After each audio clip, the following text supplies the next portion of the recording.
Salam əziz izləyicilər, abituriyentlər və tarix müəllimləri. Bugün sizlə biz deməli 25 may blok imtahanında istifadə olunmuş səhv tarix suallarından ikincisi haqqında danışacağıq. Birincisi mədəniyyət sualı idi.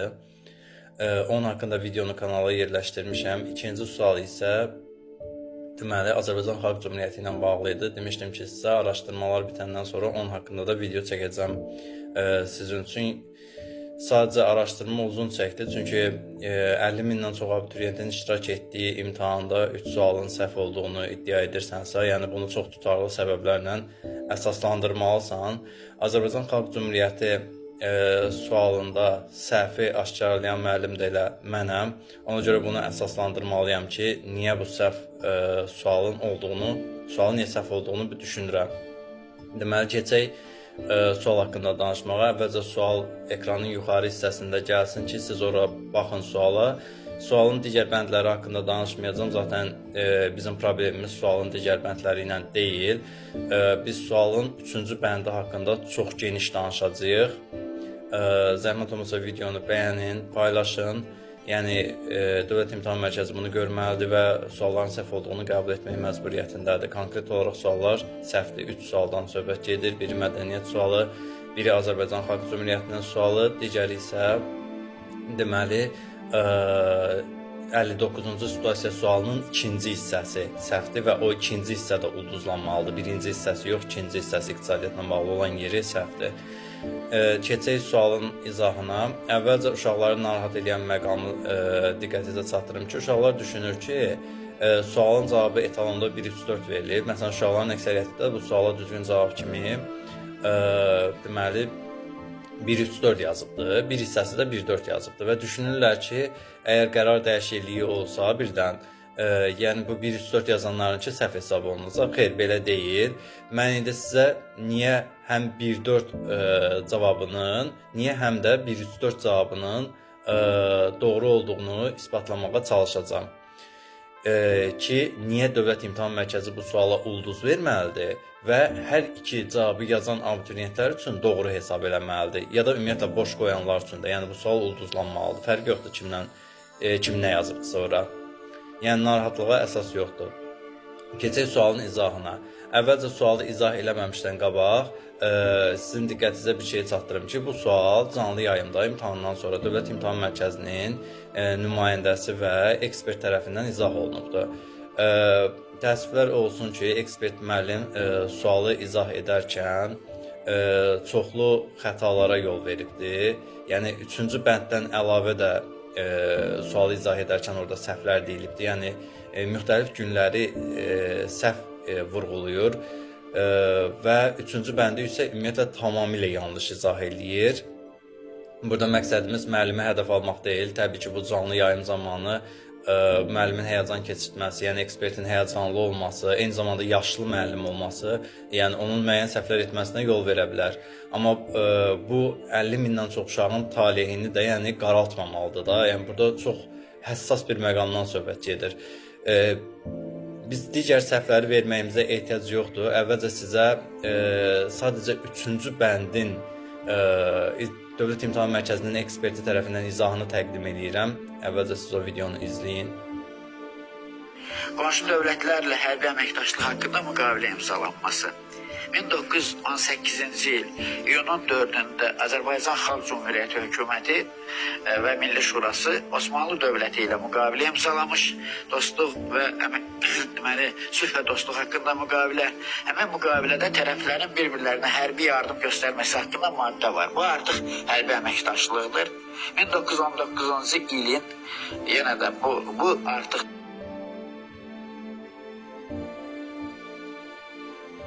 Videonu izlədiniz. Gördüyünüz kimi orada 3-cü bəndi götürərkən ekspert vurğuluyur ki, Azərbaycan Xalq Cümhuriyyəti ilə Osmanlı dövləti arasında bağlanmış bu müqavilə hərbi əməkdaşlıq haqqında müqavilədir.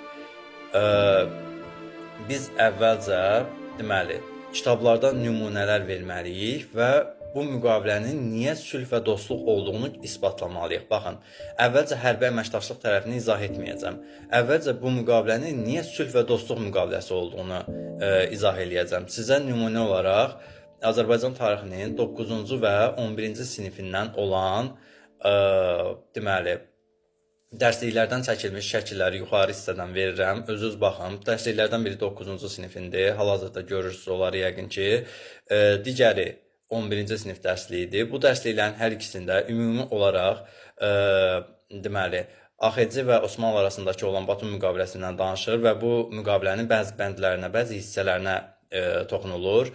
Xüsusən də indi dinlə əlaqəli olan hissəsi Batum müqaviləsinin 4-cü maddəsidir. Orada hərbi bir bənddən söhbət gedir. O hissəyi keçməmişdən, o hissəni izah eləməmişdən qabaq daha da nümunələr sizə verim ki, bəs bu dimin toplusu bu müqaviləni necə bir müqavilə kimi tanıyır. Hal-hazırda dimin toplusundan olan sual nümunələrini ekrana veririk. Siz görürsünüz ki, DİM uşaqlara bu sualları öyrədərkən öz toplusunda bu müqavilənin sülh və dostluq müqaviləsi olduğunu əsaslı şəkildə göstərir. Bir sualda deyil, 5-dən çox sualda ən azından bunun sülh və dostluq müqaviləsi olduğu, sülh, dostluq, əməkdaşlıq müqaviləsi olduğunu suallarında vurğulayır. Heç bir toplumun heç bir yerində bu müqavilənin hərbi olması vurğulanmır. Yalnız bir dənə Azərbaycan Xalq Cümhuriyyəti ilə bağlı son bölmənin sonunda bir açıq sual var ki, orada Batum müqaviləsi ilə hərbi yardımın edilməsi bəndi var ki, toplu bunu özündə əks elətdiribdir. Lakin bu da hərbi əməkdaşlıq mənasına gəlmir. Yəni, kitablardan nümunələri, topludan nümunələri artıq təqdim elədiksə, indi niyə bu 3-cü bəndin hərbi əməkdaşlıq olmadığını izah eləyək? Yəni, siz müqavilənin birinci növbədə sülh və dostluq olduğunu artıq bildiniz. Yəni, bu sizdə şübhə doğurmur. İndi bunun niyə hərbi əməkdaşlıq barədə müqavilə olmadığını isbatlamağa çalışaq. Bunun üçün biz əməkdaşlıq və hərbi yardım sözlərini bir-birindən fərqləndirməliyik. Deməli, burada süni zəkadan da biz kömək götürəcəyik. Çünki hərbi əməkdaşlıq sözünü bizim üçün tez analiz eləməyini istəyiriksə, oraya yazırıq ki, bizim üçün izah eləsin. Hərbi əməkdaşlıq nə deməkdir, hərbi yardım nə deməkdir. Deməli, heç o süni zəka olmasa belə, ekrana da verirəm onun dediklərini sizin üçün. O süni zəka olmasa belə, yəni əməkdaşlığın bir neçə şəxs arasında ya da dövlət arasında olduğunu siz bunu anlaya bilərsiniz. Hərbi yardımın isə ya da kiməsə kömək etməyin, bir insanın digərinə kömək etməyindən söhbət gedir. Yəni, qarşılıq gözləmir, gedir ona kömək edir. Məsələn, hərbi yardımda da qarşılıq gözləmir, gedir ona kömək edir. Hal-hazırda əməkdaşlıq və hərbi yardımın fərqlərini izah eləyən siz şəkli orada görürsünüz.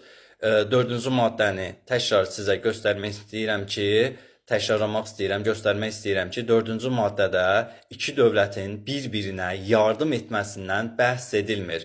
Kitabda ümumiyyətlə Azərbaycan Xalq Cümhuriyyəti ilə Osmanlı Dövlətinin Batum müqaviləsində bir-birinə yardım etməsindən bəhs edən bənd yoxdur. Yəni, bu konkretdir, sual doğurmur.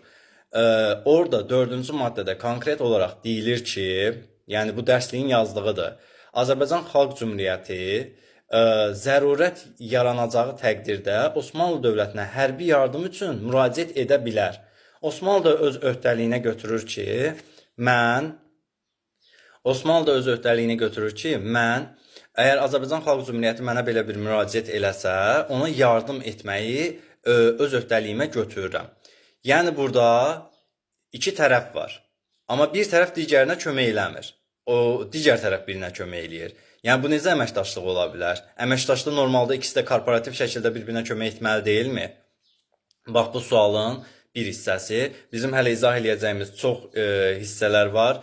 Yəni, artıq müqavilənin sülh və dostluq olduğu hissəni bildiniz. Müqavilənin qəti şəkildə hərbi əməkdaşlığa əsaslanmadığını bildiniz. Keçək növbəti hissəyə, tarix müəllimlərinin ən çox etiraz etdiyi hissəyə ki, onlar, siz bayaq dərslikdən nümunə verəndə də gördünüz, deyir ki, Osmanlı qoşunun Nuru Paşanın başçılığı ilə Gəncəyə doğru gəlmişdi. Onun tərkibində də Azərbaycanlı gənclərdən ibarət dəstələr var idi və bu birbaşa olaraq hərbi əməkdaşlıqdır. İndi mən sual verirəm, əməkdaşlıqdırmı? Bəli, əməkdaşlıqdır. Amma bunun bizə nə qazandırdığı burada önəmli deyil. Bizdən çünki orada deyir ki, AXC və Osmanlı Batum müqaviləsində hərbi əməkdaşlıq barəsində bir bənd imzalayıbdı. Axı elə bir bənd yoxdur. Və müəllimlər deyir ki, abituriyent və müəllimlər, yəni bu sualın mənim kimi səhv olduğunu düşünən müəllimlər, özünü haqlı görən müəllimlər, yəni söhbət buradan gedir, deyir nəticə çıxartmalıdır. O dövrə görə Osmanlı açıq şəkildə deyə bilməzdi ki, biz hərbi əməkdaşıq, sizə kömək edəcəyik, sizlə bir yerdə hərəkət edəcəyik, müttəfiq olacağıq, nə bilim nə. Bunlar deyə bilməzdi, ona görə də bu bəndi üstü örtülü bir şəkildə qoyub, sonra biz müqavilədən tarixi nəticə çıxartmalıyıq ki, güya deməli, əgər Osmanlı bizə gəlibsə, bu müqavilədə öz əksini tapmış hərbi əməkdaşlıq barədə müqavilədir. Yəni müəllimlər belə isbatlayırlar. Deyir, sonra Gəncə Borçalı döyüşü, misal üçün Göyçay döyüşü, ondan sonra Bakının azad edilməsi və s. Yəni müqavilədən qat-qat uzaqda olan hadisələrdən nümunələr gətirirlər və deyirlər ki, şagird artıq suallar elə qoyulur ki, əzbərçiliyə əsaslanmamalıdır, analiz etməlidir, nəticə çıxartmalıdır. İndi mən şagirdin yerinə özümü qoyuram, o müəllimlərə də cavab olaraq deyirəm ki, mən o abituriyentlərin yerinə olaraq buradan nəticə çıxardıram. Nə nəticəni çıxardıram? Siz deyirsiniz ki, müqavilənin sonrasından nəticə çıxardın. Mən də deyirəm ki, gəlin müqavilənin əvvəlindən bəlkə nəticə çıxardaq. Axı bu tarixdir. Tarix bir tərəfli düşünülə bilməz. Bax, siz hamınız deyirsiniz ki, sonrası. Bəs bunun əvvəli də var axı. Əvvəlində görün nədən danışır. Bu müqavilə ümumiyyətlə niyə sülh və dostluqdur? Bunu bir düşünən var.